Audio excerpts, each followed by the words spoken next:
Hi everyone, today we're going to be talking about fluids and electrolytes. Okay, so when we're talking about our fluids and electrolytes, we have to talk about our cells. We have to talk about the intracellular space right here, which is our cells, the interstitial fluid, and then the extracellular fluid. So this is our vascular space.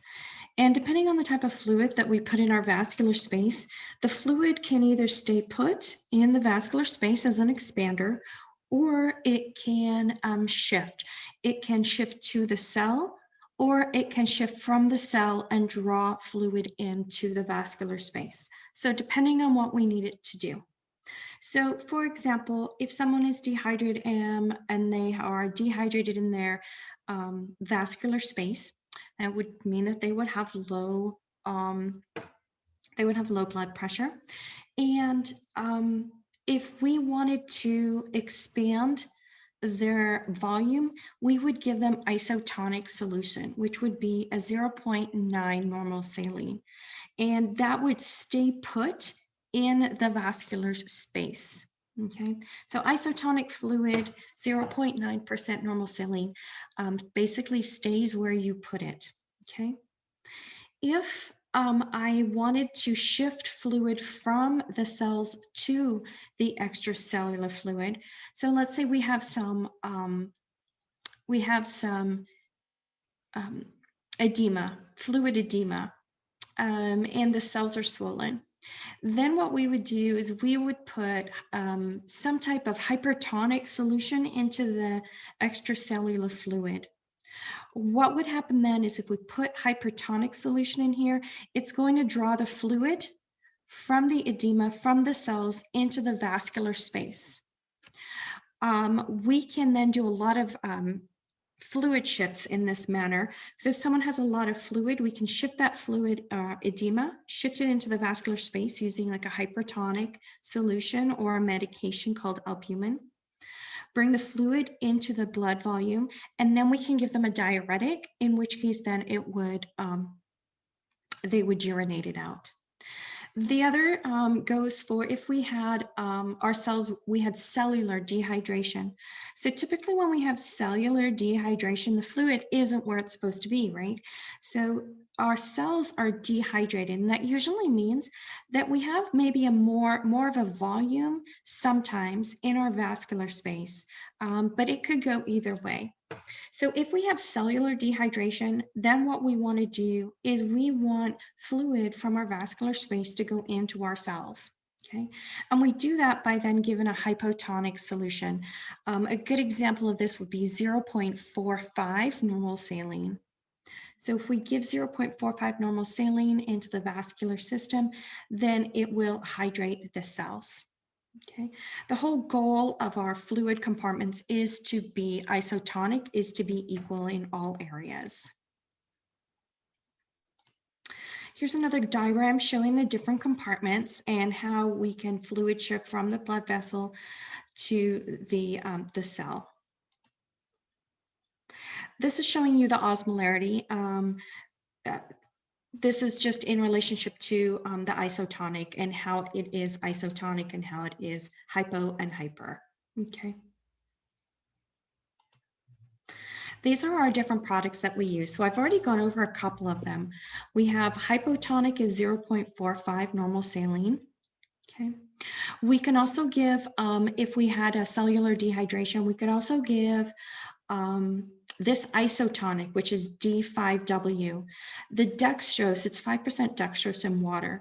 What happens is that once this goes into the patient's body, the dextrose metabolizes really quickly, so it then becomes hypotonic in the blood. So for cellular dehydration, you would have these two to choose from that the doctor might prescribe. So these are very common for that prescription. If someone has vascular dehydration, then we're going to give them isotonic, 0.9%. We could also give them LR, lactated riners. It has a very small amount of electrolytes in it. However, typically LR is used by surgeons. They prefer it over normal saline. you will see normal saline more often, and you'll probably switch from LR to normal saline for your patient that comes back from the OR. Okay. But for vascular dehydration, you're going to probably use 0.9% normal saline. If the patient has vascular dehydration and their blood pressure is low and you need to give them a bolus means that we're going to give them a fair amount of normal saline all in one go, like very rapidly. Depending on the protocols that you have in the hospital for nurses, some are going to allow you to do a 500 ml normal saline bolus while calling maybe a rapid response. Other hospitals might not have that protocol, so you just need to check. But typically we're going to get an order for 500 mLs and possibly 1,000 mLs, depending on the patient, depending on their comorbidities. So some indications for fluid replacement and for resuscitation. Resuscitation would be if you have a lack of fluid in your body. So that would be the bolus, or it could be replacement or maintenance. Okay, so we could use it to add calories to a patient by having a fluid that has dextrose. We could add electrolytes to the actual fluid. We can have nutrients. So we could have PPN with nutrients in it to keep them well nourished. And then we have those different fluids that we just talked about and the different isotonic and hypo and hypertonic that can cause either maintenance, which is just fluid in the vascular space, or we can kind of manipulate the fluid shifts in the body. Maintenance dose is typically for the average patient 100 mLs per hour. So the average patient to maintain their fluid balance is 100 mLs per hour. If you have someone that has a disorder with fluid retention, like CHF or renal failure or liver failure, chances are they're not going to be on 100 mLs per hour. They will be on a much lower, maintenance amount, if at all. So they might actually have zero. So we might need to replace their fluid in other ways rather than straight into the IV. But that would all be dependent on the patient and their comorbidities and what we have to be concerned about.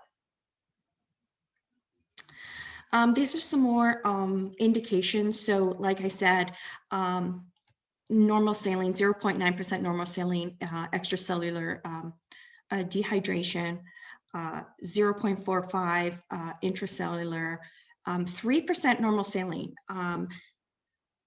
This would be for possibly hyponatremia. 3% normal saline you're not going to give on the regular floor. It's going to be in the ICU. And it's only going to be for patients that are severely ill, that need this hypertonic solution and are usually symptomatic. So if you're on a regular floor and you get an order for 3% normal saline, you need to question that if you're not in the ICU. Even in the ER, it would need to be a critical care nurse in the ER that infuses this because it can cause so many problems with the fluid shift because of that high sodium content. It can cause fluid shifts. And one of the fluid shifts that we're concerned about with this 3% normal saline is cerebral edema, okay? Cerebral edema. Now, the 0.45% normal saline, what we want to be cautious of with that one is we want to be cautious that the patient doesn't have an increased ICP, intracranial pressure, okay? Because that will expand the cells in size and cause that ICP to be worse. Again, caution for patients with heart failure, sodium potassium imbalances, renal failure, fluid overload, edema, diabetes, head trauma because of that ICP. Diabetes, we want to monitor to if your doctor orders a D10, D10W, dextrose 10% in water. Is that appropriate for the diabetic? Okay, so we would just call the doctor and check on that to make sure that that's exactly what he wanted for that particular patient, okay?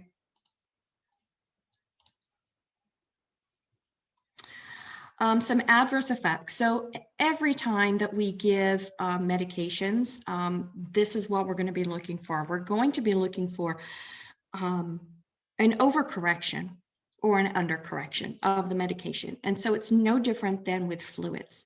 So if we're giving someone 100 mLs per hour, maybe they have undiagnosed CHF that we're not aware of. So we could easily put them into fluid overload. So we always have to be monitoring their lungs, listening to their lungs, and seeing, making sure that they're not going to go into fluid overload.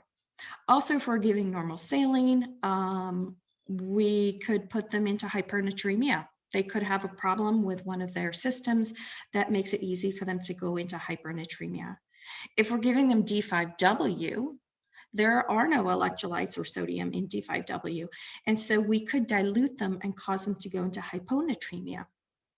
And then, of course, again, with the dextrose fluid, we could cause them to be hyperglycemic. Okay, so we always want to monitor the effects of what we are doing to make sure that we're not either over or under correcting. So incompatibility is a big topic. When you have your patients taking tablets and they're scheduled per the pharmacy for different times throughout the day, then the pharmacy checks for compatibility for you. You don't have to worry about that so much. You always have to be aware, but they will space the medications that have interactions with each other throughout the day. But with IV solutions, it's different. The pharmacy does not know if your patient has one IV line, two IV lines, a central line, a PICC line.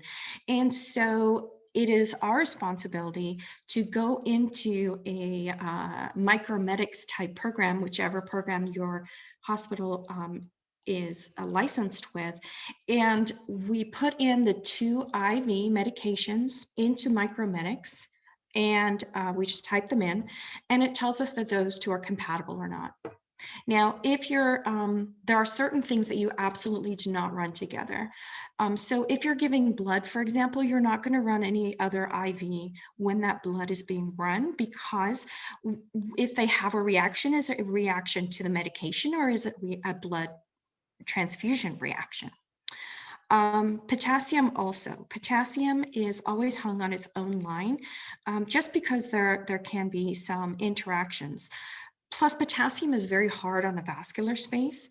The vessels itself, it can easily cause phlebitis. And then for infiltration, it can cause major infiltration problems where a huge wound could form on the patient's arm. So micromedics, whenever you're Y-tubing medications into each other, going into the same line that's going then into the patient. What do we monitor? We monitor intake and output. We need to make sure that these fluids are doing what they're supposed to. So if someone is dehydrated, they might have, for example, they might have small amount of urine output. So if we're giving them normal saline to hydrate them, a good sign would be if they start to urinate, their urine output becomes greater. So that would be a good sign.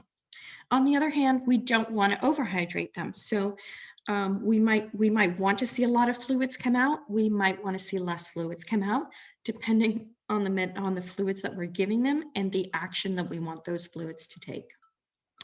Vital signs. If we are giving someone a bolus, again, we could overextend that and make their blood pressure go high. So we want to check those vital signs. Your vital signs will also tell you when therapy is starting to correct itself. So correct the problem. So if someone has vascular dehydration, their heart rate's going to be high, probably give them a bolus of 500 or 1,000 mLs of normal saline, and you will see that heart rate come down. Okay. Check their lung sounds, make sure that they're not getting any pulmonary edema, fluid overload from the fluids themselves. Also check for peripheral edema. You could be putting fluid into the subcutaneous tissue, which then in turn is just that extra edema, which would be pitting edema for fluid.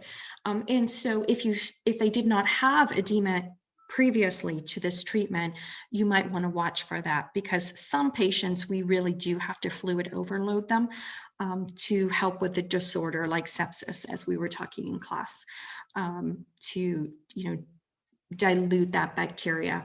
And so as long as it's not causing any problems in the lungs, it's more beneficial to have let them have a little edema than to not dilute that blood from the sepsis. Okay, so it's risk versus benefit.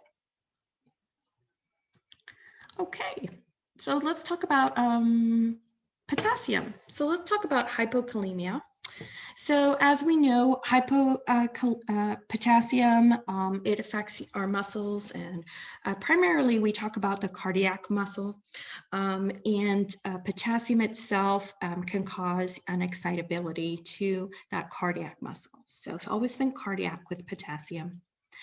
And so the norm is 3.5 to 5. And there's a very little wiggle room with potassium as far as the range is concerned.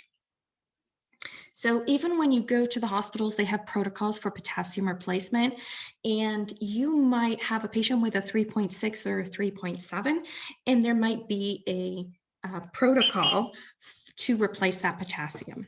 That's not unusual. The cause of hypokalemia, when we're talking about hypokalemia, can be many things. Diuretics, you urinate out your electrolytes, NG suction, patients that are NPO and not getting free water. Also too much water intake, because it dilutes the electrolytes in your vascular space. And then Cushing's syndrome. Cushing's syndrome, we will learn about, actually you'll learn about Cushing's syndrome in your med-surg class. So what do we want to do if it is hypokalemic, if your patient is hypokalemic? We want to do potassium replacement. So we can do it in a couple different ways. We can do potassium replacement in a tablet form, which is a very large white tablet. That tablet is actually formed from granules, and so you cannot crush that tablet, okay? Even though it's very large, you cannot crush it. It'll break open the tiny little granules, and then you'll have too much of that potassium in your upper GI tract, which causes irritation. Okay. The other way you can do it is through a liquid. So you might be able to get a liquid potassium, or even a powder that is placed in liquid. The liquid itself, you will have to dilute that in a cup of water because, like I said, that potassium, when you take it, when you ingest it, it's very harsh on your upper GI tract. So you want to put that either in water, or a lot of patients like cranberry juice. And with the tablet, make sure that the patient drinks a cup of water, even with the tablet, okay, just to help prevent any irritation. The tablet actually, and the oral potassium actually works much better than the IV potassium, believe it or not. You'll see the electrolyte value go up quicker. Part of that is the metabolism and where it is ingested in your body system. The other part is you can get more in at once. So you can give someone 40 milliequivalents of PO potassium, but with the IV potassium, you can only give 10 milliequivalents per hour.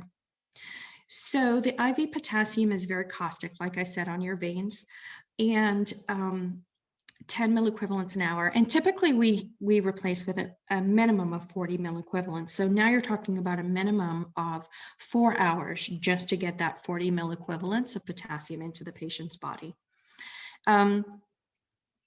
Let me see. When the potassium is entering the patient's vein, it is very painful, or it can be very painful. And it's painful more than not. It burns. And so you'll have to check on the protocol to see what you can dilute that potassium with. Typically, you'll hang your bag of potassium, and then you'll have another pump or chamber on your Alaris pump, and you will piggyback in to the tube, to a Y tube, maybe 50 mLs per hour of normal saline to dilute that potassium right before it gets into the vein. So if the patient does have painful irritation with that potassium running, then check the protocol, and if there's no protocol, check with the doctor to see if you can dilute it with normal saline for the patient. Sometimes you can even slow the rate down. So for example, 10 milliequivalents is typically will show up in a 100 ml bag, but it might be a different ml bag. But the goal is to get 10 milliequivalents in the patient within an hour. So if you're at 100 mLs, then you will have, your rate will be 100 mLs per hour. Okay. This is just showing how more potassium lives inside the cell. And so when we are checking the blood volume for potassium, we're actually checking a lower concentration of potassium that is in the blood volume. Okay. All right. Another slide here on hypokalemia. This is for the replacement of potassium. When you have hypokalemia as well, you're going to see a change in their EKG. So if someone is hypokalemic, you'll want to place them on a cardiac monitor. Okay. Here it's showing, your normal division here of your P, QRS, and so on. And so with hypokalemia, you're typically going to get a prolonged PR, flattened T, and a prominent U. We don't usually see the U wave very much, and even the T is slight sometimes. But if it's very, very flattened, then it is something, or even inverted, then you should check their lab values. Okay. And if their lab values, they're not on a monitor, and their lab values are low, then you can put them on a monitor, because we want to monitor that cardiac rhythm, because we're dealing with potassium. Okay. We talked about the causes of low potassium here, and the action of potassium chloride is it conducts nerve impulses, so that gives an excitability to that muscle. We want to look at phlebitis. So some adverse complications is phlebitis. We can overcorrect and cause hyperkalemia, and it can cause GI distress because it's really hard on that upper GI system. Okay. If we're giving potassium chloride, we really want to be cautious of someone with kidney disease, because we could very easily, depending on the stage of their kidney disease, we could very easily overcorrect them, because if they're not urinating, then typically over time, before they get their next dialysis, their potassium levels will rise. So if the morning after dialysis, for example, the patient has low potassium, we want to be very cautious about giving the patient potassium, because we could overcorrect them very, very quickly. And then they'll start to build up potassium on their own, and then they might need dialysis earlier. Okay. Interactions. So potassium sparing diuretics. If you're taking potassium sparing diuretics, it means that you're diuresing your urine, but you're keeping a hold of that potassium in your body. Okay. And so you're kind of, that would give it an elevated effect. Okay.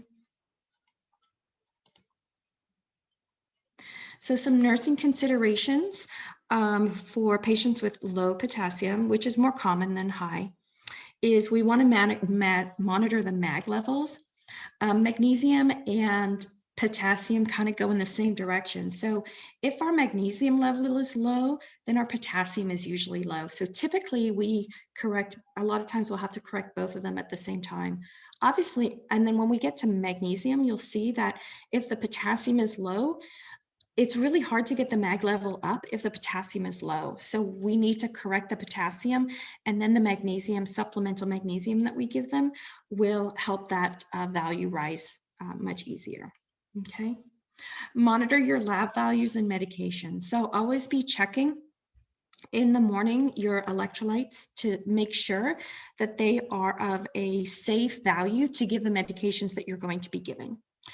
What I mean by that is if you have a potassium level of 3.5 4, then you might not want to give a thiazide or a loop diuretic, because that diuretic, those diuretics are going to, are potassium wasters. And so you're going to take that 3.4 potassium and you're going to drop them even more.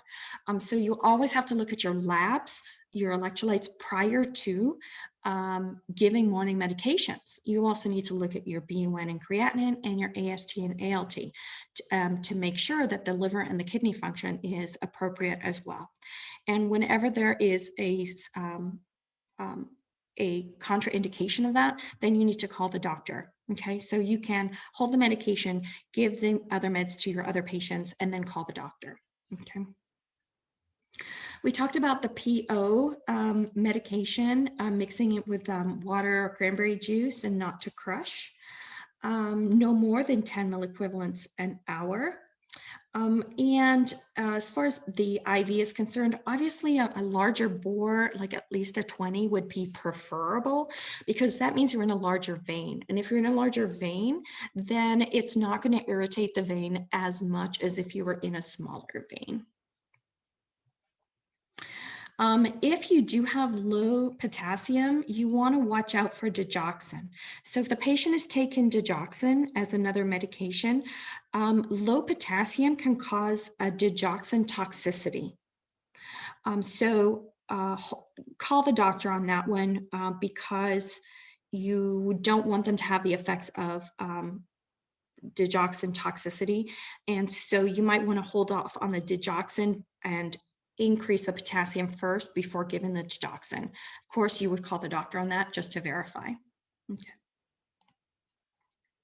So hyperkalemia, some of the risk factors are Addison's, Burns, dig toxicity, and renal failure. Okay, so hyperkalemia. Okay, so if you have greater than 5 of your potassium level, that's considered hyperkalemia. Now, we're going to treat this in different ways depending on what the symptoms are. Okay, so if the patient is asymptomatic, then we might want to give them K-Oxalate. K-Oxalate is a product, medication that you drink, and it binds the potassium binds to this medication. It's liquid in the GI tract, and then you basically poop out the potassium. So this medication causes diarrhea, and the diarrhea is the potassium is basically adhered to K-Oxalate, which causes the diarrhea. So you poop out the potassium, and it works really well, except your patient is on the bedside commode or on the toilet a lot. Okay. With renal failure, you could use dialysis if need be. And then you could also use insulin and D50. So what insulin does is insulin, when it goes into the body, it opens the gate to the cells. Okay, so yes, what was I saying? Insulin opens the gate. So when insulin goes into the patient's vein, into the subcutaneous, or with this, it would be actually IV push. So this would be regular insulin, and you would give it IV push, and that opens up the gates to the cell. When the gates are open to the cell, the potassium attaches to that insulin and goes into the cell. So then you're decreasing the potassium in your vascular space, because the potassium is moving into the cell. The D50 is there actually so that the patient's blood sugar does not go low, because you just gave them insulin. Okay, so it's insulin that does all the work of getting the potassium from the blood into the cell, and the D50 is just so that the patient's blood sugar doesn't go low. So this is hyperkalemia. So remember before, for hypokalemia, we said that the T wave was lower than usual, and it can be inverted. With hyperkalemia, you're going to have the tall peaked T waves. Okay, so this is very common with hyperkalemia, and then hypokalemia, that T wave is going to be very flat or even inverted. These are some other so this is the K-oxalate that we just talked about. And this is the sodium polystyrene sulfonate. That's the K-oxalate. We can also do potassium wasting. So we have hyperkalemia. We can also do potassium wasting diuretics, which is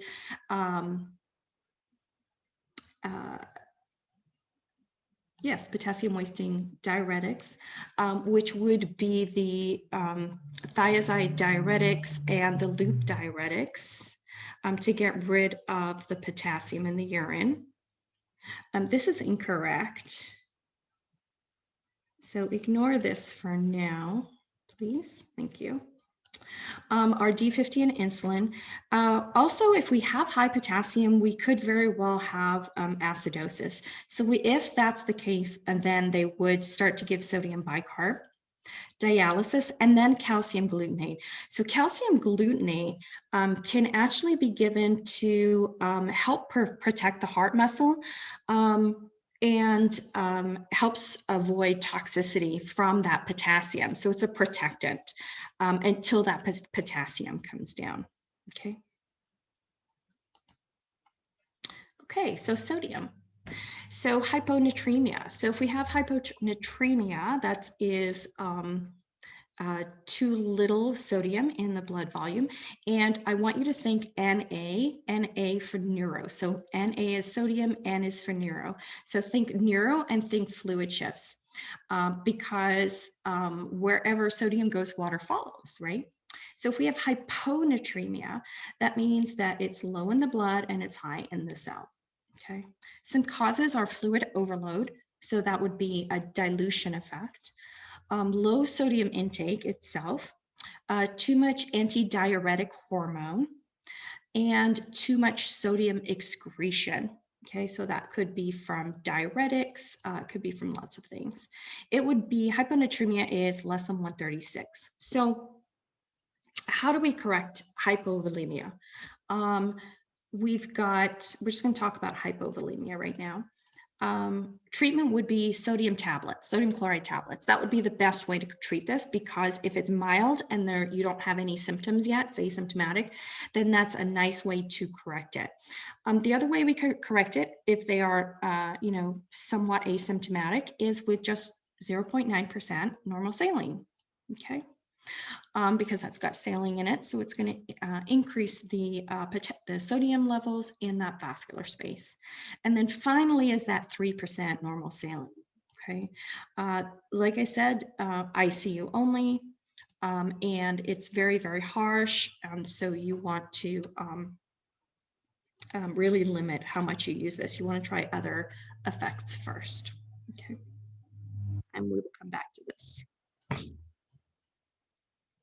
So with sodium, because it has so much of a fluid shift effect, we have to be very, very careful in the speed in which not let's say the fluids are being infused, if we are using fluids, but how much the actual sodium increases for the first 2 to 3 hours at least.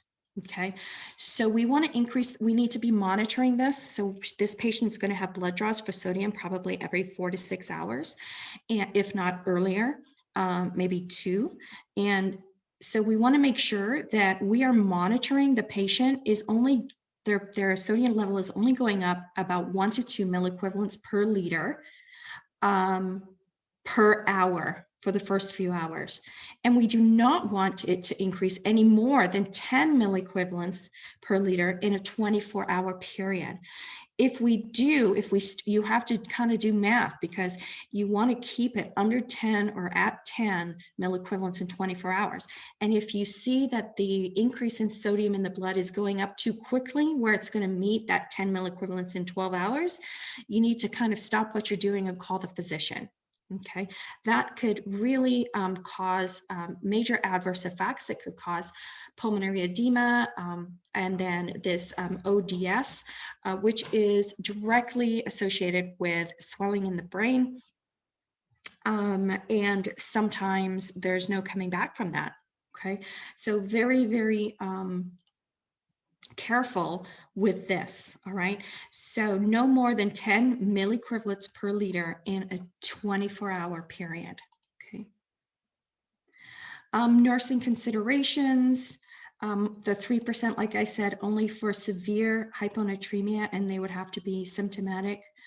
Monitor those labs frequently and monitor for signs and symptoms of hypo and hypercalcemia. Okay, so calcium and sodium have a relationship in the body, and so we want to make sure that we're monitoring for one of these effects depending on the shift in sodium in the body. IV administer very slowly, risk for cardiac arrhythmias. And so you definitely want to have this patient on a cardiac monitor. Okay. We can follow this infusion with a calcium infusion in order to negate some of the effects, but that's going to depend on their specific lab values. So as you can see, there's a lot of intricacies to this, and depending on how your patient is reacting, what their lab values are, we're going to be doing different things to intervene because we want to get everything normalized again.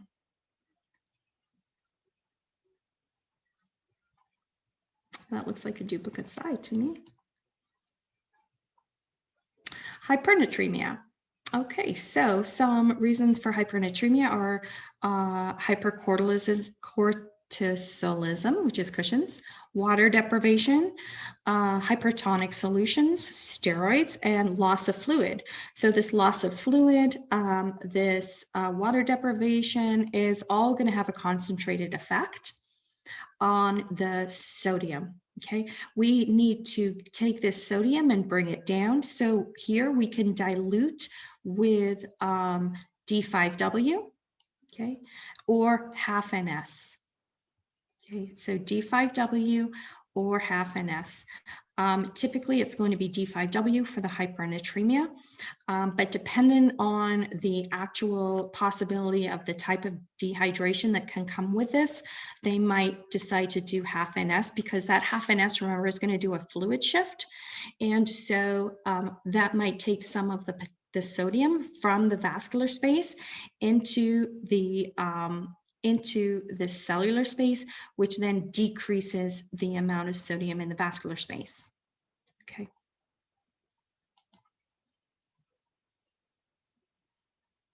Again, the goal is to go very slow. So in order to lower this, it's going to be 0.5 milliequivalents per hour and not to exceed 12 milliequivalents in a 24-hour period. So there is a slight difference there in the range in which you want to either increase or decrease.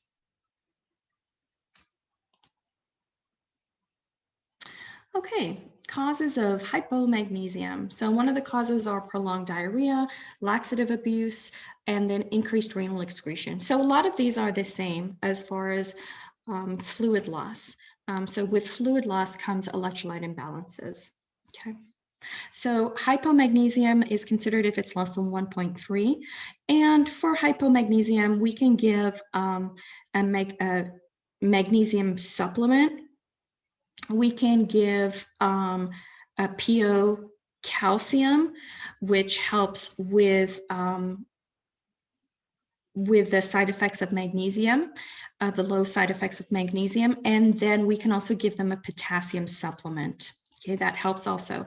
Magnesium supplements can be in the form of a tablet, or we can give it in an IV piggyback. Okay, so with IV piggyback, with magnesium, typically you're going to give 1 to 2 milligrams to your patient on the med-surg floor, which is fairly low. It's a low dose. However, because if you think of magnesium, if you have too much magnesium, then you think of like loosey-goosey. So it makes you all relaxed. Okay, some people take magnesium supplements to go to sleep at night. And so hypermagnesium makes you loosey-goosey. Okay, makes you relaxed.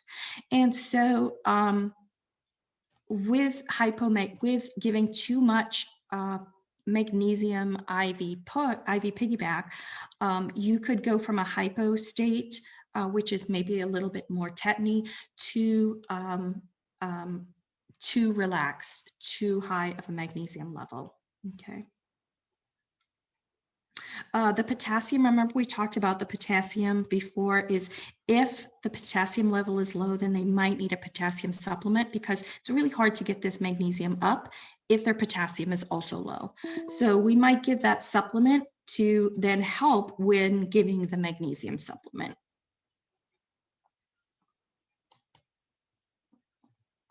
So we give magnesium sulfate IV or mag hydroxide, which is citrate, PO. So mag citrate, you can actually purchase this over the counter. It comes in a bottle, it's a liquid. It's kind of nasty. It's really, it tastes salty, but it does increase your magnesium. However, this also causes diarrhea. Okay, so it is also a laxative. Mag sulfate, though, does not cause diarrhea in the IV form. Only if it's a PO form does it cause the diarrhea. So most of the time, you're going to give it as an IV form. And this is not like potassium. It's not harsh on the veins, and it doesn't seem to cause any problems. You just have to monitor that magnesium level to make sure that we're not overcorrecting. Okay. Let's see here. I want to tell you the difference between the med-surg floor and then the magnesium that we use to prevent preterm labor. So in the L&D, you're going to see magnesium level supplemental infusions of like 4 or 5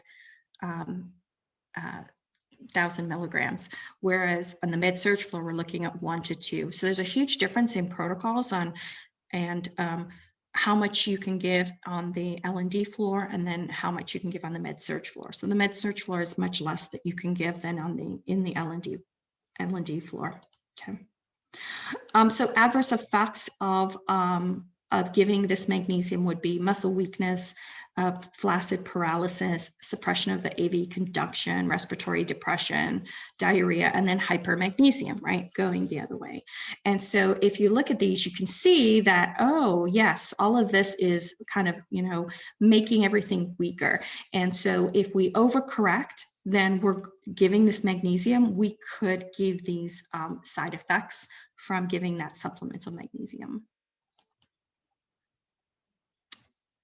So remember what I just talked about magnesium and what it does if you're going to give magnesium, that it makes everything like your muscles loose and kind of loosey-goosey, right?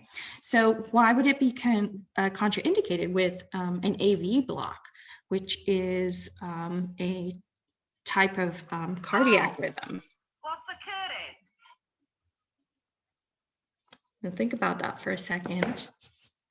So an AV block is a type of cardiac rhythm that there's different types. There's type 1, 2, and 3.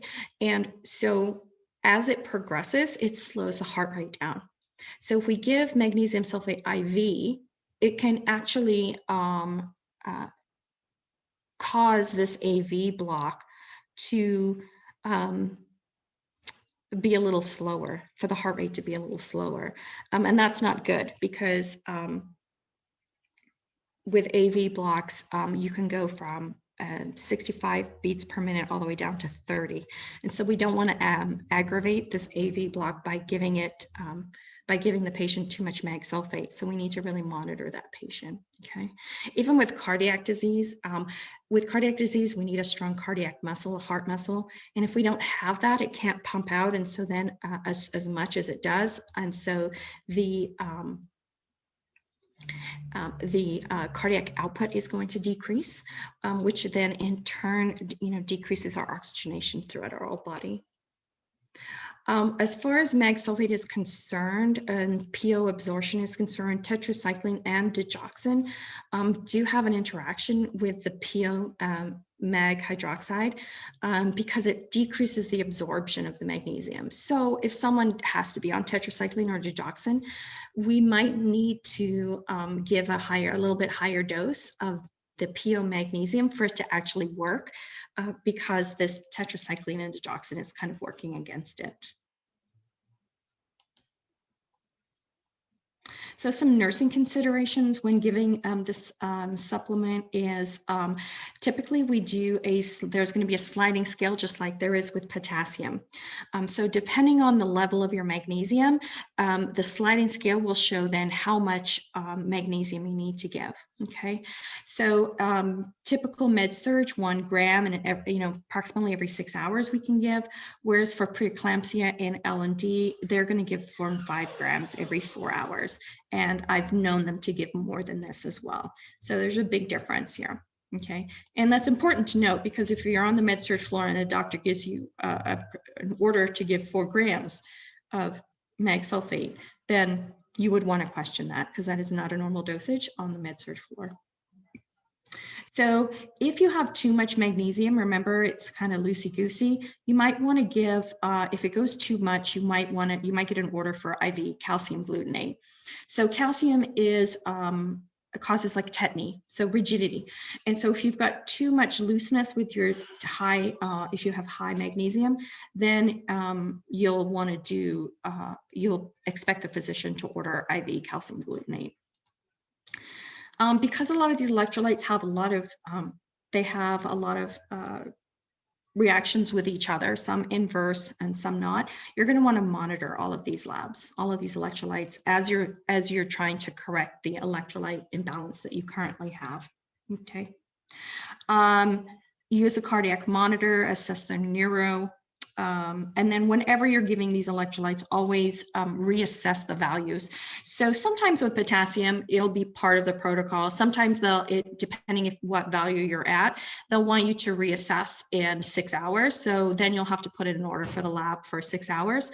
And sometimes if the potassium isn't too far off normal, then they will, the protocol itself will just say to redraw in the morning labs.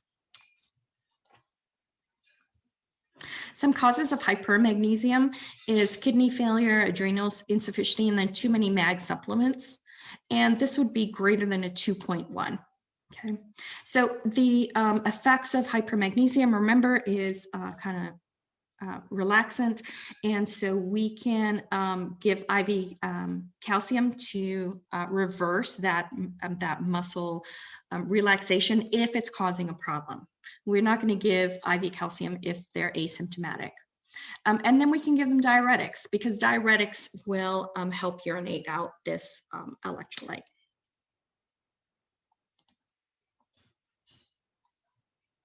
Again, calcium IV and or diuretics for hypermag. Paired breathing, diuretics, just what I just said. We have dialysis in your possibility because if you have high mag, chances are you might have high potassium. It's not done very often for just high mag, but typically, like I said, it comes with high potassium, and so dialysis is a possibility. Okay, and then loop and thiazide diuretics are really good for getting rid of the electrolytes. So now we've got hypo and hypercalcemia. So for hypocalcemia, a lot of certain drugs can cause hypocalcemia, so a low calcium in the blood, diuretics, alcohol abuse, and inadequate vitamin D. So diuretics, you urinate out that calcium. Alcohol abuse, because most alcoholics have a deficiency in their minerals and electrolytes. They're not very healthy as far as their nutrition is concerned, so they typically have hypocalcemia. And then inadequate vitamin D. So we need vitamin D in order to actually absorb calcium. So if we don't have enough vitamin D in either our diet or through the sun, then we can get hypocalcemia. Okay.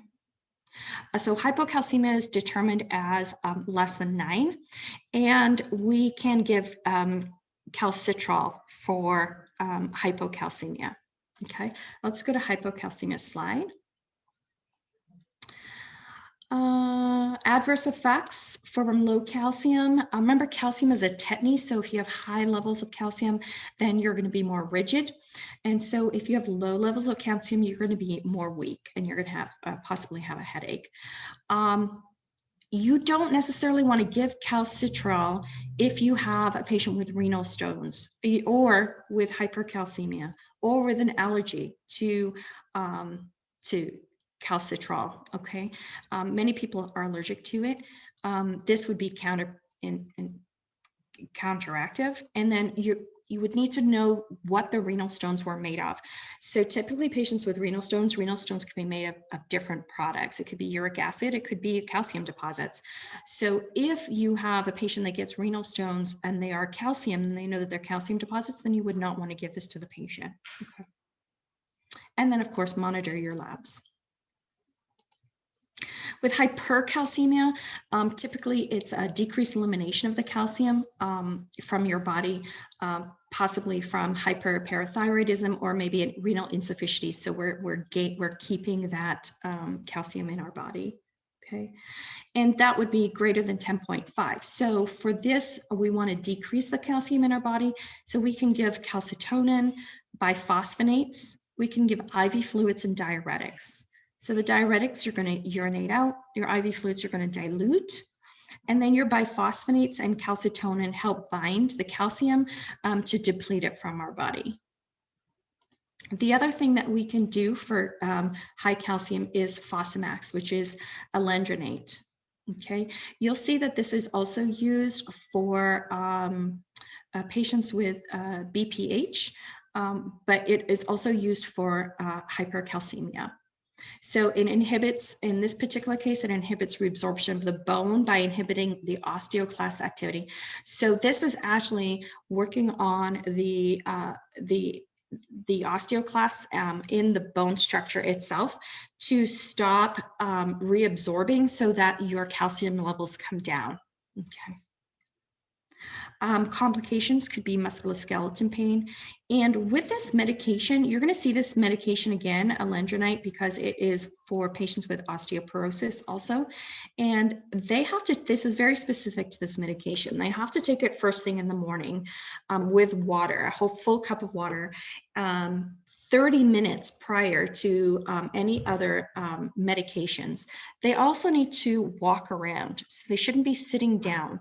They should be just walking around, just walk around your house for about 30 minutes, because it's very caustic to your upper GI, just like how we were talking about potassium, and it needs to go through your duodenum in order to get rid of that caustic effect. So you should be up walking around so it's not sitting in one location in your GI tract.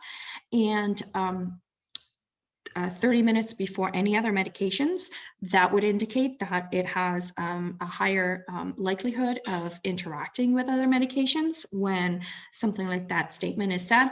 And then you also want to make sure that it's taken in the morning first thing and that you are drinking it with a cup of water. Okay.